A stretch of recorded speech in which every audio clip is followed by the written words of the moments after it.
בן אדם שיעבוד איתי. המפתח הוא... טוב, בוא'נה, אני צריך עזרה פה, תגיד לי מה זה. היום אתה הלכת וחנישתי לבד, מה זה? למה מישהו נשאר לבד על 500 איש?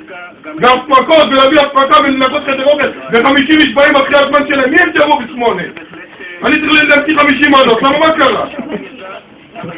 מהבחינה הזו אולי כדאי, ממש ביטחונית, בכלל שיהיה כמו לימודים מה זה אני נותן לך להתעסק? מה זה אני נותן לך להתעסק? אז כל אחד עושה פה מה שהוא רוצה.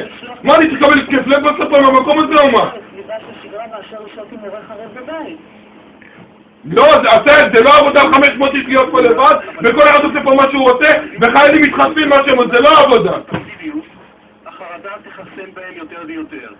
הבעיה היא, כמו שלומי. זה מפורסם בכלי התקשורת. מה זה תשובות? תגיד לי, מה זה תשובות אתה נותן לי? איזה תשובות אלה? איננו מאורגן, ולכן אנחנו נערכים עכשיו להפעלה לימודית באמצעות מרכזים של הפעלה מרחוק. כ-90% מהמוסדות באשקלון הם מתאפיינים ביכולת הטכנית הזאת, וגם הורים וגם ילדים יכולים ללמוד או ליצור... אני, מתי התקשרתי אליך? בוא'נה, תגיד לי, תורנים ברחוב, אף אחד לא עונה גם לתורנים? מה אתה רוצה, שאני אשטוף כלים גם אחרי יום כזה? מה, תרים טלפון למגע, תגיד לו שהאוכל ב5:30 לא באים ב8. כן, תגיד לו, אני אמרתי דבר כזה. שאם יש בעיה שיעזרו אותנו. מה זה הדבר הזה? הרי אתה לא צועק עליי, כאילו הם רוצים להתפמה בכלל.